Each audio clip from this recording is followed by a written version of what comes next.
وَمَن يَعْمَلْ مِنَ الصَّالِحَاتِ مِن ذَكَرٍ أَوْ أُنثَىٰ وَهُوَ مُؤْمِنٌ فَأُولَٰئِكَ يَدْخُلُونَ الْجَنَّةَ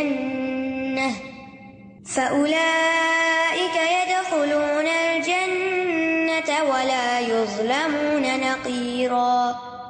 اور جو کوئی نیک عمل کرے، خواہ مرد ہو یا عورت، بشرطے کہ وہ مومن ہو، تو وہی لوگ جنت میں داخل ہوں گے، اور وہ کھجور کی گٹلی میں سوراخ برابر بھی ظلم نہ کیے جائیں گے۔ اس آیت سے یہ پتہ چلتا ہے کہ عمل کے اعتبار سے تمام انسان برابر ہیں، چاہے کوئی مرد ہو یا عورت، کوئی ڈسکریمنیشن نہیں ہے۔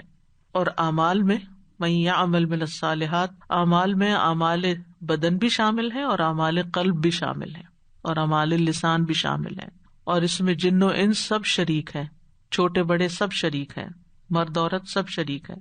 من الصالحات، من جو ہے یہاں بیانیہ ہے، مراد صالحات ہی ہیں، یہ نہیں کہ صالحات میں سے کچھ کر لیں، ٹھیک ہے۔ اور امام ابن جزئی کہتے ہیں کہ من یہاں تبعیضیہ ہے، کا مطلب کیا ہے کہ انسان سارے کام نہیں کر سکتا، لیکن اگر اس کے اکثر کام یعنی بعض کام اس کے نیک ہوئے اور وہ اللہ کے یہاں قبول ہو گئے تو وہ بھی فائدہ دیں گے اس کو، کیونکہ اللہ تعالیٰ بندوں پہ مہربان ہے، اس کو معلوم ہے کہ بندوں کے لیے ہر نیکی کا کام کرنا جو ہے پاسبل نہیں، کیونکہ ہر ایک کی سچویشن پہ فرق ہوتی ہے، ہر کام ہر بندہ نہیں کر سکتا۔ کتنے ہی عمل ہوتے ہیں کہ جو انسان کا دل چاہتا رہتا ہے میں یہ بھی کروں یہ بھی کروں، یہ پاسبل نہیں ہوتے۔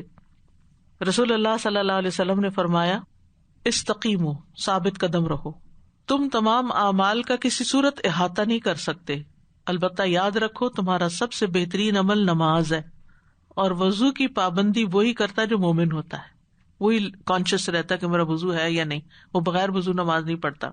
ہم میں سے کوئی نہیں جو پورے فرائض یا مستحبات ادا کر سکے، ہم میں سے کوئی نہیں جو صدقات ہر روز کر سکے، اور پھر حج بار بار کرے یا عمرے کرے۔ والدین کے ساتھ نیکی ہے، ہر ایک کے حصے میں نہیں آتی، کچھ لوگوں نے والدین دیکھے ہی نہیں ہوتے، کچھ لوگوں کے والدین بچپن میں چلے جاتے، کچھ لوگوں کے والدین جاتے تو دیر سے لیکن اس وقت ان کو ہوش نہیں ہوتی کہ ان کا خیال رکھنا ہے۔ اسی طرح ہم قرآن مجید کی تلاوت کرتے ہیں لیکن اس کا حق تو نہیں ادا کر پاتے۔ ہم عجم لوگ جن کی زبان عربی نہیں ہے، ہم کتنا بھی پروننسیشن مخارج کا کریں لیکن ہم حق نہیں ادا کر پاتے، تو اس لیے یہاں پر من الصالحات کہا گیا ہے، ومن یعمل من الصالحات، جو صالحات میں سے کچھ عمل کر لیتا ہے، یعنی جتنے اس کے بس کی بات ہوتی ہے، اور صالح کی تعریف پیچھے گزر چکی ہے۔ من ذکر او انثی، خواہ مرد ہو یا عورت ہو، دونوں ثواب عقاب میں برابر ہوتے ہیں۔ سورۃ آل عمران کی یہ آیت بہت وضاحت کرتی ہے اس کی، فاستجاب لهم ربهم انی لا اضیع عمل عامل منکم من ذکر او انثی بعضکم من بعض، تو ان کے رب نے ان کی دعا قبول کر لی کہ بے شک میں تم میں سے کسی کا عمل ضائع کرنے والا نہیں ہوں، مرد ہو یا عورت، بعض تم میں سے بعض سے ہیں، یعنی مرد عورت کے بغیر کچھ نہیں اور عورت مرد کے بغیر کچھ نہیں، تو دونوں ہی امپورٹنٹ ہیں، دونوں ہی اہم ہیں۔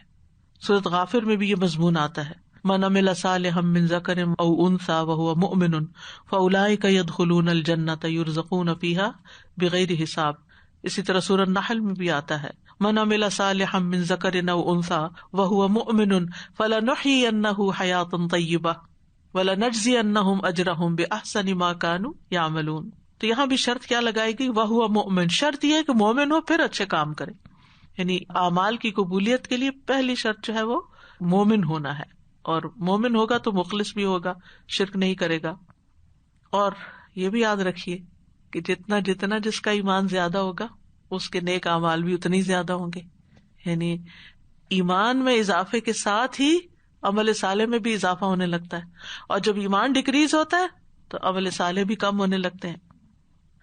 اور جہاں تک کافر کے نیک اعمال کا تعلق ہے، جو وہ چیریٹیز کرتے ہیں یا اور لوگوں کی مدد کرتے ہیں یا خیر کے بہت سے کام کرتے ہیں، بھوکوں کو کھانا کھلاتے ہیں، بہت سے بڑے بڑے پروجیکٹس وہ کرتے ہیں، پانی کا انتظام، سڑکیں بنوانا، انسانیت کی بھلائی کے بہت سے کام، تو ان کا بدلہ ان کو دنیا میں ہی کسی نہ کسی شکل میں مل جاتا ہے، اور اگر کچھ رہ گیا ہو تو ان کی جان نکالنے میں آسانی کر دی جاتی ہے، لیکن جب اللہ کے پاس پہنچتے تو ہاتھ میں کچھ بھی نہیں ہوتا۔ وَقَدِمْنَا إِلَىٰ مَا عَمِلُوا مِنْ عَمَلٍ فَجَعَلْنَاهُ هَبَاءً مَنْثُورًا، اور ہم اس کی طرف آئیں گے جو انہوں نے کوئی بھی عمل کیا ہوگا تو اسے بکھرا ہوا غبار بنا دیں گے۔ سورۃ النور میں آتا ہے والذین کفروا اعمالهم کسراب بقیعۃ یحسبہ الظمآن ماء حتی اذا جاءہ لم یجدہ شیئا.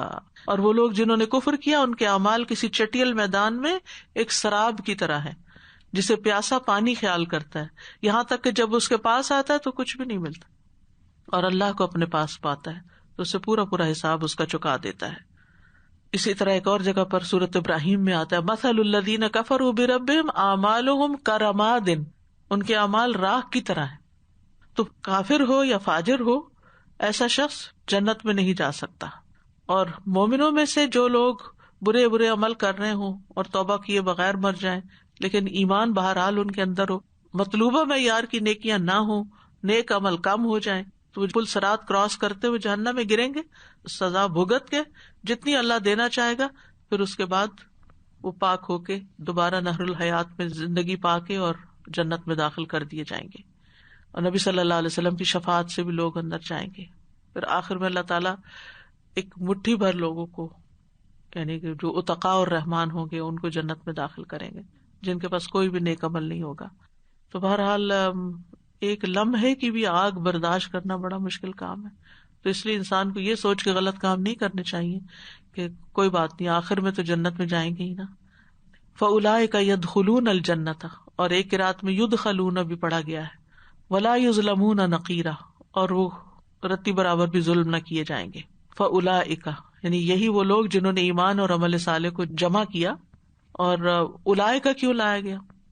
ان کی تعظیم کے لیے، ان کے بلند مرتبے کے لیے کہ جو نیک عمل کرنے والے ہیں. ایسے لوگ جنت میں داخل ہوں گے. ولا یظلمون نقیرا، اور نقیر برابر بھی ظلم نہیں ہوگا ان پر. نقیر کہتے ہیں وہ چھوٹا سا گڑھا یا نقطہ جو کھجور کی گٹلی کے پشت پر ہوتا ہے. گٹلی میں 3 چیز ہوتی ہیں، پیچھے ہم پڑھ چکے ہیں، فتیل، قطمیر اور نقیر. ان تمام کو مثال کے لیے بیان کیا جاتا ہے، کسی بھی معمولی چیز کی مثال کے لیے. تو اس سے یہ پتہ چلتا ہے کہ اللہ سبحانہ وتعالی کسی کا ذرے برابر بھی عمل ضائع نہیں کرے گا، اس کا بدلہ اس کو ضرور دے گا، کیونکہ اللہ تعالیٰ ظلم کرنے والا نہیں ہے. اللہ تعالیٰ نے اپنی ذات پہ ظلم کو حرام قرار دیا ہے، اور اسی وجہ سے وہ کسی کی نیکی یا درجوں میں کمی نہیں کرے گا. جو جس چیز کا حقدار ہوگا اس کو وہ مل کر رہے گی. تو اس آیت میں ہم دیکھتے ہیں کہ قرآن مجید میں چیزیں ساتھ ساتھ آتی ہیں. جنت کا ذکر ہے تو جہنم کا ذکر ہے، حلال کا ذکر ہے تو حرام کا ذکر ہے. اسی لیے قرآن کو مثانی کہا جاتا ہے. یعنی مثانی کا مطلب یہ ہے کہ جب اللہ تعالیٰ اہل کفر کا ذکر کرتا ہے تو اہل ایمان کا ذکر کرتا ہے، جب جہنم کا کرتا ہے تو جنت کا کرتا ہے، ابرار کا کرتا ہے تو فجار کا بھی کرتا ہے. جیسے آتا ہے نبی عبادی انی انا الغفور الرحیم وان عذابی هو العذاب العلیم. تو بہرحال جو لوگ یہ کہتے ہیں کہ اسلام نے عورت کے ساتھ ڈسکریمنیشن کی ہے، تو یہ آیت جو ہے وہ اس کا رد کرتی ہے. وَمَنْ أَحْسَنُ دِينًا مِّمَّنْ أَسْلَمَ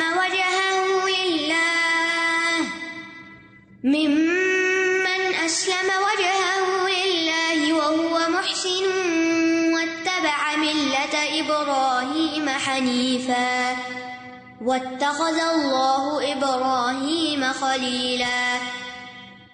اور اس سے بڑھ کر دین میں کون اچھا ہوگا جس نے اپنا چہرہ اللہ کے سپرد کر دیا جبکہ وہ نیکوکار بھی ہے، اور اس نے ملت ابراہیم کی پیروی کی جو یکسو تھا، اور اللہ نے ابراہیم کو خاص دوست بنا لیا. ومن احسن دینا، من سے مراد یہاں نفی ہے، یعنی سوال نہیں کیا جا رہا بلکہ نگیٹ کیا جا رہا ہے، یعنی لا احسن، کوئی بھی نہیں. من احسن، کون زیادہ اچھا، یعنی کوئی بھی نہیں. تو یہ استفہام نفی کہلاتا ہے. اس کی اور مثالیں بھی ہیں قرآن مجید، جیسے ومن اظلم ممن منع مساجد اللہ ان یذکر فیہا ومن اظلم ممن افترى علی اللہ کذبا، یعنی لا احد. اور دین سے مراد یہاں پر عمل ہے. دین کو بدلے کے معنوں میں بھی بولا جاتا ہے، مالک یوم الدین، اور عمل کے معنوں میں بھی بولا جاتا ہے. ٹھیک ہے، دین کے 11 معنی بیان کیے گئے ہیں. ٹھیک ہے، دین بمعنی اسلام، هو الذی ارسل رسولہ بالہدی ودین الحق، یہاں مراد اسلام ہے. دین سے مراد توحید. ٹھیک ہے، فاذا رکبوا فی الفلک دعوا اللہ مخلصین لہ الدین وما امروا الا لیعبدوا اللہ مخلصین لہ الدین، یعنی اپنی توحید کو اس کے لیے خالص کر کے مراد ہے. دین بمانے جزا ہے، جیسے مالک یوم الدین ہے. دین بمانے حساب بھی ہے. یومئذ یوفیہم اللہ دینہم، اس دن اللہ انہیں ان کا صحیح پورا بدلہ دے دے گا، یعنی حساب کرے گا جب. دین بمانا حدود بھی ہے، سورۃ نور میں آتا ہے نا، ولا تأخذکم بہما رأفۃ فی دین اللہ، یعنی فی حدود اللہ مراد ہے. اور دین بمانا حکم بھی ہے، فی دین الملک، جو سورۃ یوسف میں آتا ہے، فی حکم الملک مراد ہے، یعنی چور ہی کو پکڑا جائے گا. دین بمانا عدد بھی ہے، ان عدت الشہور عند اللہ 12 شہرا فی کتاب اللہ، آگے جا کے آتا ہے ذالک الدین القیم. پھر دین بمانا اطاعت بھی ہے، ولا یدینون دین الحق، سورۃ التوبہ میں آتا ہے. پھر دین بمانا عادت بھی ہے، قل اتعلمون اللہ بدینکم، کہہ دیجیے کیا تم اللہ کو اپنے دین سے آگاہ کر رہے ہو، یعنی اپنی عادتیں بتا رہے ہو، یہ تم بتا رہے کہ تم کیا کرتے ہو. دین بمانا قرآن بھی ہے، ارأیت الذی یکذب بالدین، تو یہاں علماء نے قرآن مراد لیا ہے. اور دین بمانا ملت، لکم دینکم ولی دین. ممن اسلم وجہہ للہ، اس سے بڑھ کر جس نے اپنا چہرہ اللہ کے حوالے کر دیا ہو. اس کا کیا مطلب ہے کہ چہرہ اللہ کے سپورٹ کر دیا، یعنی یہ تو نہیں کہ ہم اپنا منہ اٹھا کے تو دے آئیں جا کے، مطلب یہ ہے کہ اپنے دین کو اللہ کے لیے خالص کر لیا، اپنی عبادت کو اللہ کے لیے خالص کر لیا، اللہ کا فرما بردار بن گیا. اسلمہ کا لغوی معنی ہوتا فرما بردار ہونا، مطیع ہونا، یعنی مراد اس سے یہ ہے کہ اپنے عمل سے اللہ کی رضا اور اس کا چہرہ چاہنے والا. ممن اسلم وجہہ للہ، جس نے اپنے آپ کو یعنی اپنے چہرے کو اللہ کے حوالے کر دیا. چہرے کو کیوں خاص کیا؟ کیونکہ چہرے کے ساتھ ہی تو سجدہ ہوتا ہے جو سب سے بہترین عبادت ہے، اور جب چہرہ زمین پہ لگا دیا تو سارے اعضاء اس کے ساتھ مل گئے نا، اس کے پیچھے آ گئے. اور پھر ویسے بھی آپ دیکھیں ہماری آنکھیں، کان، ناک، یہ سب کچھ ہمارے فیس کے ساتھ ہی ہیں. تو مراد یہ کہ پورے کے پورے جو ہماری سوچنے سمجھنے کی فیکلٹیز ہیں، دماغ وغیرہ سب کچھ، یہ سب اسی حصے میں ہے نا. تو اگر انسان اپنی عقل کے ساتھ، اپنی سمجھ کے ساتھ، اپنے ہوش و حواس کے ساتھ، فزیکلی بھی اللہ کی اطاعت میں اپنے آپ کو دیتا ہے، تو یہ دراصل اپنے آپ کو اللہ کی طرف متوجہ کرنا ہے. وَهُوَ مُحْسِنٌ، اور وہ محسن بھی ہے، یعنی نیک کام بھی کرتا ہے، یعنی صرف سوچتا ہی نہیں رہتا، صرف اس کے خیالات ہی نہیں ایسے، بلکہ اس کے ساتھ ساتھ اس کے اندر احسان کی صفت ہے. اور محسن کون ہوتا ہے؟ احسان کیا ہوتا ہے؟ ان تعبد اللہ کأنک تراہ، اللہ کی ایسی عبادت کرو جیسے تم اس کو دیکھ رہے ہو. فإن لم تکن تراہ فإنہ یراک، ہن مراد یہ ہے کہ اچھے طریقے سے عبادت کرنے والا ہے، ہر نیک کام اچھے طریقے سے کرتا ہے. اور احسان میں بھی وہی چیز آتی ہے جو صالح عمل کے اندر آپ پڑھ چکے ہیں. تو ہمارا دین کس چیز کا تقاضا کرتا ہے؟ پہلی بات تو یہ کہ انسان جو کرے وہ اللہ کی خاطر کرے. من اسلم وجہہ للہ، اخلاص کی بات ہے، اور عمل کو احسان کے درجے پہ کرے. تو دونوں چیزیں آ گئی، ٹھیک ہے، اخلاص بھی آ گیا، احسان بھی آ گیا. تو ہر کام میں، چاہے چھوٹا کام ہو یا بڑا کام ہو، دنیا کا کام ہو یا دین کا کام، اس میں حسن پیدا کیا جائے، اس میں خوبصورتی لائی جائے، اس میں کوالٹی لائی جائے. صرف جیسے پنجابی میں کہتے ہیں چگل کے رکھ نہ دیا جائے کہ ایسے بس ادھر ادھر کر کے چھوڑ دیا، کہ ہر چیز بس بیزاری کے ساتھ بس سر سے اترے. نہیں، جو کام انسان کرے اس کے اندر اطمینان لائے. اور یہ اطمینان کب آتا ہے؟ اخلاص کے ساتھ آتا ہے. مثلاً ایک شخص برتن دھو رہا ہے نا، تو وہ کہے گا ہائے میرا وقت ضائع رہا، اور ایک شخص یہ کہے گا کہ نہیں، یہ بندوں کی خدمت ہے، اللہ کی خاطر کر رہا ہوں، تو وہ اس وقت اس چیز کو بھی انجوائے کرنے لگے گا. یہ نہیں اس کا مطلب وہ ڈھیلا ڈالا اور وقت ضائع کرے گا، لیکن وہ جو فرسٹریشن ہے وہ نکل جائے گی اس کے اندر سے. اسی طرح بچوں کی پیدائش ہے، ان کو پیدا کرنا، ان کو کھلانا پلانا، بڑا کرنا، ان کی تربیت کرنا. ہر ماں روتی نظر آتی ہے کہ کیا میرے سر پہ جنجال پڑ گیا ہے، نہ میری یہ بات سنتے ہیں، نہ کچھ. کیوں؟ کیونکہ اللہ کے لیے جو نہیں پال رہے. اگر اللہ کے لیے یہ سب کچھ کر رہے ہو تو کام میں حسن آ جائے، صبر بھی آ جائے. اسی طرح جب کوئی تکلیف آتی ہے تو اس وقت بھی انسان اچھا رویہ اختیار کرے احسان کے درجے میں، تو خود بخود خوبصورتی آ جائے. انسان تکلیف میں بھی خوبصورت نظر آئے، وہ غم میں بھی مسکراتا ہوا نظر آئے کہ میرے اللہ کی طرف سے آئی، اس کا کچھ مقصد ہے. یہ مشکل ایسے ہی اللہ نے نہیں بھیجی. کوئی بچہ ٹف ٹائم دے رہا ہے یا کوئی بھی چیز.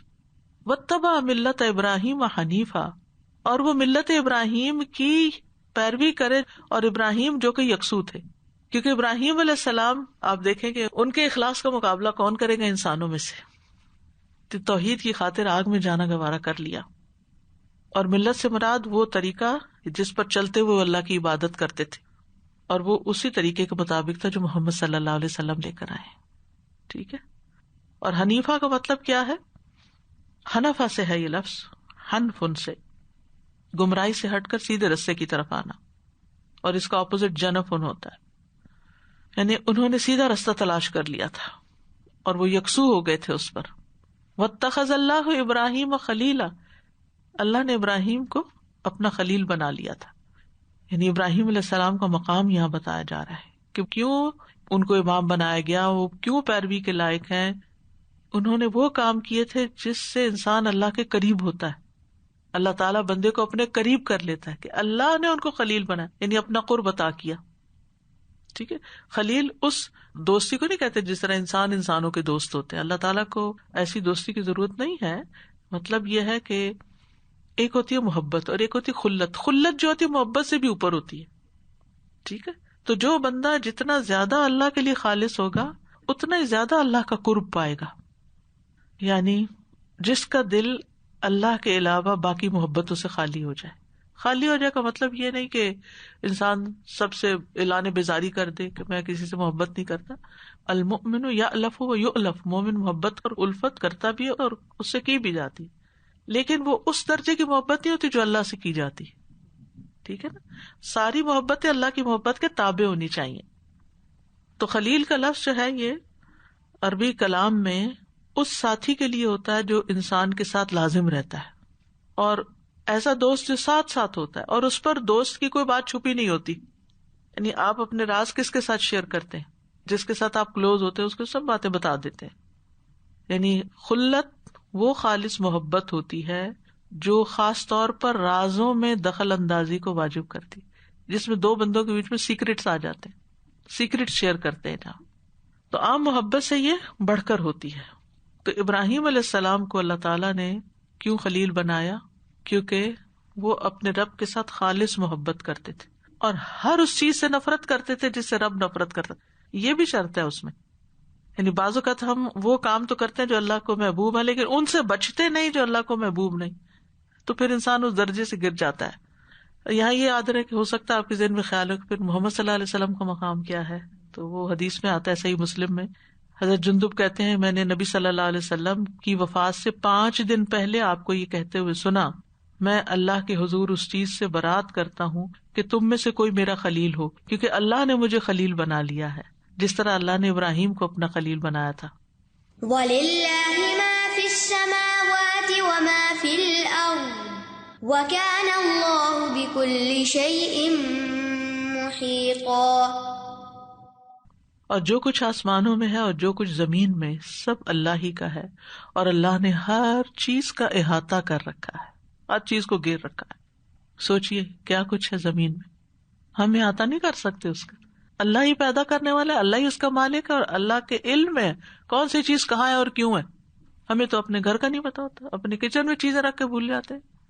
یعنی چھوٹی سی مثال ہے نا، روز آپ فریج میں کوئی چیز رکھتے ہیں نکالتے ہیں، کم از کم میرا حال تو یہ، اگلے دن جب صبح کھولتی تو کہتے اچھا فلاں چیز کہاں رکھی تھی. یعنی چھوٹی سی جگہ بھی ہم پراپرلی آرگنائز نہیں کر سکتے کہ ہمیں حافظے پہ زور نہ ڈالنا پڑے کہ وہ فلاں چیز کہاں تھی. اپنے فون کا نمبر اب یاد نہیں ہوتا اور تو کیا یاد کریں گے. بہرحال تو ہر چیز اللہ کی ہے. وَلِلَّهِ مَا فِي السَّمَاوَاتِ وَمَا فِي الْأَرْضِ، جو کچھ بھی ہے آسمانوں میں ہے یا زمین میں. وَكَانَ اللَّهُ بِكُلِّ شَيْءٍ مُحِيطًا، اور اللہ تعالیٰ ہر چیز کا احاطہ کرنے والا ہے، کوئی چیز اس سے مخفی نہیں. علم کے ساتھ بھی احاطہ کیا ہوا اس نے، قدرت کے ساتھ بھی کیا ہوا. کیا مجال کوئی ایک ستارہ سیارہ اپنی مرضی سے ادھر سے ادھر ہو جائے. جہاں تک اللہ کا اذن ہوتا ہے وہیں تک ہماری آزادی ہے، اس سے آگے کوئی آزادی نہیں. تو اس لیے ہمیں اس بات کا شعور رکھنا چاہیے کہ یہ جو کچھ ہم استعمال کر رہے ہیں نا دنیا میں، یہ ہمارا نہیں ہے. حتیٰ کہ یہ اپنا جسم بھی یہ ہمارا نہیں ہے کہ اس پہ ہماری مرضی ہمیشہ چلے گی. ابھی دنیا میں تھوڑے دن کے لیے ہے جو کر رہے ہیں، لیکن آگے جا کے جب موت کا فرشتہ آ جائے گا نا قابو کرنے، تو بس گیا ہمارا اختیار، ختم. اب وہ کیا کرتے ہیں ہمارے ساتھ سلوک, کیسے جان نکالتے ہیں, کیسے قبر میں کیا معاملہ کرتے ہیں, قیامت کے دن کیا ہو, کوئی اختیار نہیں. رو چلا کے کوئی جنت میں نہیں جا سکے گا وہاں. تو ہمارا مالک بھی اللہ ہے, ہماری اولاد بھی بس ابھی ہماری ہے یعنی وقتی طور پر, لیکن وہ اصل میں ہماری نہیں ہے, وہ بھی اللہ ہی کی ملکیت ہے. ہمارا مال و دولت, ہماری عقل سمجھ, یہ قوتیں جو ہمارے پاس ہیں, یہ بھی بس تھوڑے دن کے لیے ہیں ہمارے پاس. وہ وقت کے ساتھ ساتھ آہستہ آہستہ کم بھی ہوتی جاتی ہے, اور پھر ایک وقت آتا کہ لے بھی لی جاتی. یہ جو کچھ اللہ نے دیا نا, یہ اس لیے دیا ہے تاکہ کچھ کر لیں یہاں. ایکم احسن عملا, یہ امتحان ہے ہمارا کہ ان چیزوں کو ہم کہاں استعمال کر رہے ہیں. اپنی آنکھیں کہاں لگا رہے ہیں, اپنے کان کہاں لگا رہے ہیں, اپنی زبان کس چیز میں لگا رہے ہیں, اپنا وقت کس چیز میں لگا رہے ہیں, اپنی اولاد کو کس چیز میں لگا رہے ہیں, اپنا مال کس جگہ لگا رہے ہیں. ان سب چیزوں کا پھر حساب بھی ہونا ہے, کہاں لگا کے آئے ہو, اللہ کی رضا میں یا اللہ کی ناراضگی میں. استاد جی, دو چیزیں مجھے بہت دل میں لگی ہیں کہ one is in this that everybody will have to face what they did and he will get reward for it or he will get punishment for it. So it reiterates what Islam says, that everybody is equal in the eyes of Allah subhanahu wa ta'ala. Justice. Yeah, that there will be justice, and there will be justice on the day of judgment. And secondly, when I was thinking about, when I read this and you were explaining, man aslama wajhahu lillah. So I was thinking that, a simple example is that when you driving and they tell you to focus on the road, don't look here and there or sideways or anything.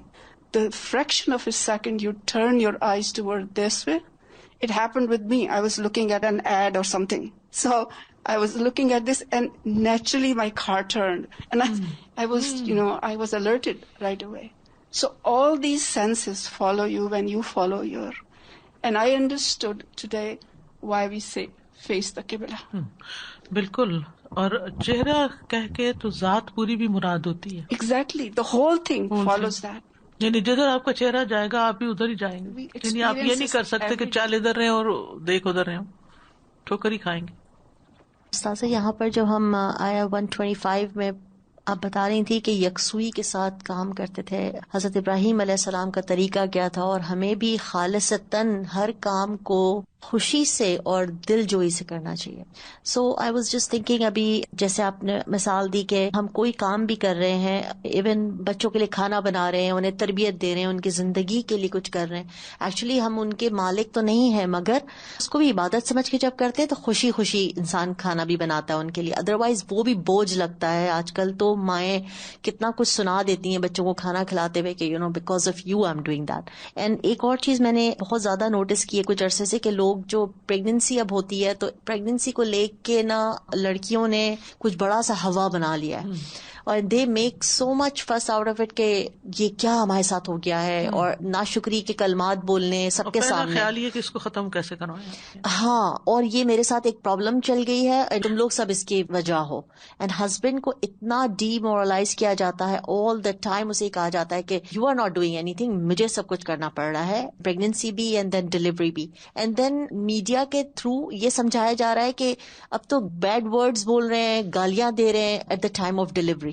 So, instead of saying دعائیں, they are just saying گالیاں اتنی غلط زبانی سے کہ like frustration نکالو, جس طرح بھی نکال سکتے ہو نکالو. And that's what being actually teaching ہو رہی ہے یہ. اور دیکھا جا رہا ہے اب ہاسپٹلس کے اندر کچھ فرینڈز ہیں جو کہ نرسز ہیں, اور کہتے ہیں اتنی زبان خراب یوز کرتی ہے اس وقت عورت کہ ہم لوگ جو کھڑے ہوئے ہوتے ہیں انہیں یہ ہو رہا ہوتا ہے کہ اس کو کیا ہو گیا, like بالکل پاگل کی طرح. اور پہلے ہماری مائیں کیا کہتی تھی کہ آواز اونچی نہ ہو. Assalamu alaikum wa rahmatullah. So I was thinking about how our Rabb, He is Al-Kareem. And we're reminded in Surah Al-Infitar also, Ya ayyuhan nasu ma gharraka bi rabbika al-Kareem, that He gives us the tawfiq to do righteous deeds. He teaches us about Iman and also how to perform righteous deeds. And He also gives us the best reward. I was thinking about this verse, وَمَن يَعْمَلْ مِنَ الصَّالِحَاتِ مِن ذَكَرٍ أَوْ أُنثَىٰ وَهُوَ مُؤْمِنٌ فَأُولَٰئِكَ يَدْخُلُونَ الْجَنَّةَ وَلَا يُظْلَمُونَ نَقِيرًا. That even a little bit is not going to be reduced when it comes to jaza. How generous is our Rabb, and how miserly we become when it comes to righteous deeds. Sometimes we're neglecting the method, we don't perform the righteous deeds with the correct method. Sometimes our ikhlas is not there. So how much we need to revisit that and remember that our Rabb is Al-Kareem. اور اعمال صالحہ کی ہم value نہیں کرتے نا دنیا میں. آج میں ایک واقعہ پڑھ رہی تھی. اوتھینٹسٹی تو اللہ کو پتا ہے، لیکن ایک شخص کی بیٹی فوت ہو گئی تو اس نے اس کو خواب میں دیکھا تو اس سے پوچھا بیٹی کیا گزری تم پر؟ تو اس نے کہا کہ میں ان اوقات پر ریگریٹ کر رہی ہوں جن میں میں سبحان اللہ کہہ سکتی تھی اور میں نے نہیں کہا. یعنی مرنے کے بعد انسان کو یہی حسرت ہوتی ہے نا کہ میں کیا کچھ کر سکتا تھا اور میں نے وہ کیوں نہ کیا. آج کے لیے پھر اتنا ہی کافی ہے انشاءاللہ. جزاکم اللہ خیرا وآخر دعوانا ان الحمد للہ رب العالمین. سبحانک اللہم وبحمدک اشہد ان لا الہ الا انت استغفرک واتوب الیک. السلام علیکم ورحمۃ اللہ وبرکاتہ.